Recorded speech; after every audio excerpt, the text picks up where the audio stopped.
നാമത്തിന് മഹത്വമുണ്ടായിരിക്കട്ടെ.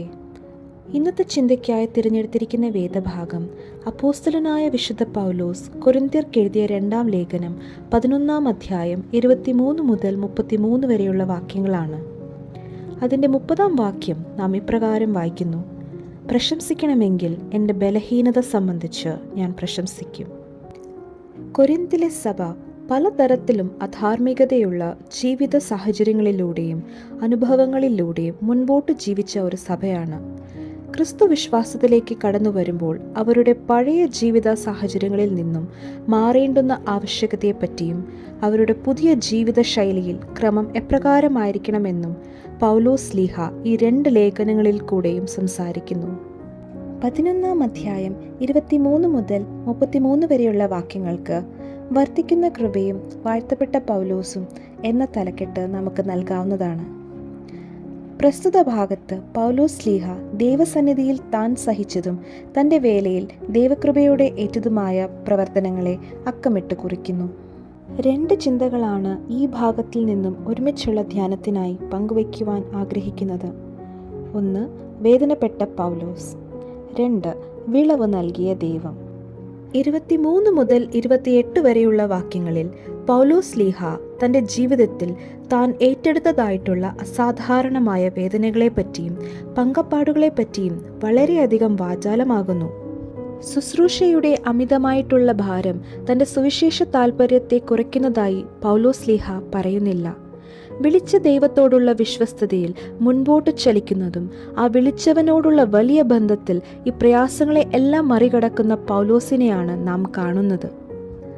സഭയുടെ പീഡകൻ എന്ന നിലയിൽ നിന്നും സുവിശേഷകൻ എന്ന നിലയിലേക്ക് മാറുന്ന പൗലോസ് തൻ്റെ ജീവിതത്തിൽ വളരെയധികം വേദനകൾ സുവിശേഷത്തിന് വേണ്ടി സഹിച്ച പൗലോസ് തൻ്റെ ജീവിതത്തിലെ വേദനകളെയും താൻ ഏറ്റെടുത്ത വലിയ ശുശ്രൂഷയെ പറ്റിയുള്ള ചിന്തയുമാണ് നമുക്ക് ആദ്യ ഭാഗത്ത് കാണുവാൻ സാധിക്കുന്നത്.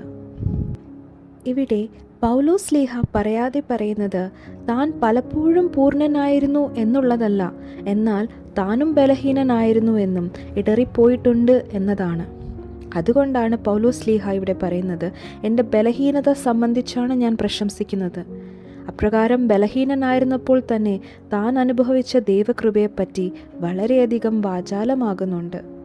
ഏകദേശം 25-ൽ പരം വേദനകളെയും താൻ ഏറ്റെടുത്ത പ്രയാസങ്ങളെയും കുറിച്ച് ഇവിടെ പറയുമ്പോൾ അതെല്ലാം അതിജീവിക്കുവാൻ കഴിഞ്ഞത് ദൈവകൃപ ഒന്നുകൊണ്ട് മാത്രമാണെന്നാണ് നാം മനസ്സിലാക്കുവാൻ സാധിക്കുന്നത്. തൻ്റെ പ്രവർത്തനങ്ങളെ വാഴ്ത്തി അനുഗ്രഹിക്കുന്നത് ദൈവം ഒരുവൻ തന്നെയാണെന്നുള്ള വലിയൊരു സാക്ഷ്യവും പൗലോസ് ശ്ലീഹയുടെ ജീവിതം നമ്മളുടെ മുൻപിലേക്ക് വയ്ക്കുന്നുണ്ട്. ജീവിത അനുഭവങ്ങളുടെ മധ്യത്തിൽ പലപ്പോഴും വേദനകളിലും പ്രയാസത്തിലും കടന്നു പോകുമ്പോൾ നമ്മളെ വഴി നടത്തുന്നതും നമ്മളെ വാഴ്ത്തുന്നതും ദൈവകൃപയാണെന്നുള്ള ശ്രേഷ്ഠമായ ചിന്തയും അവയെല്ലാം ഏറ്റെടുത്ത് വാഴ്ത്തി അനുഗ്രഹിക്കുന്ന ഒരു ദൈവമുണ്ട് എന്നുള്ള ഉറപ്പാണ് പൗലോസ് ശ്ലീഹ നമ്മളോട് ഈ ഭാഗത്തിലൂടെ പങ്കുവയ്ക്കുന്നത്. കർത്താവിൻ്റെ വേലയിൽ ഏതു സാഹചര്യത്തിലും തെളിമയോടെ നിൽക്കുന്നതും തെളിച്ചമോടെ മുൻപോട്ട് ഓടുന്നതും വർദ്ധിച്ചു വരുന്ന ദൈവകൃപയുടെ അടയാളമാണെന്ന് നാം എപ്പോഴും മനസ്സിലാക്കണം.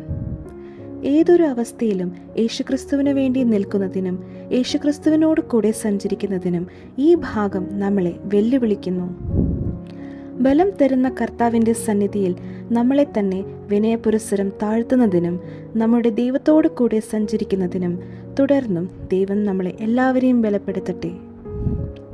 കടന്നു പോകുന്ന അനുഭവങ്ങളിൽ പതറുവാനല്ല, എന്നാൽ ദൈവകൃപയോടെ അവയെല്ലാം നേരിടുന്നതിനും ദൈവനാമ മഹത്വത്തിനായി തീരുന്നതിനും നമുക്ക് പ്രാർത്ഥിക്കാം. കരുണയുള്ള ഞങ്ങളുടെ കർത്താവേ, നിന്റെ സുവിശേഷം വഹിച്ചുകൊണ്ട് ജീവിക്കുവാനും ദൈവകൃപയോടെ ജീവിതാനുഭവങ്ങളെ നേരിടുവാനും ഞങ്ങളെ ഓരോരുത്തരെയും നീ സഹായിക്കണമേ. ആമേൻ.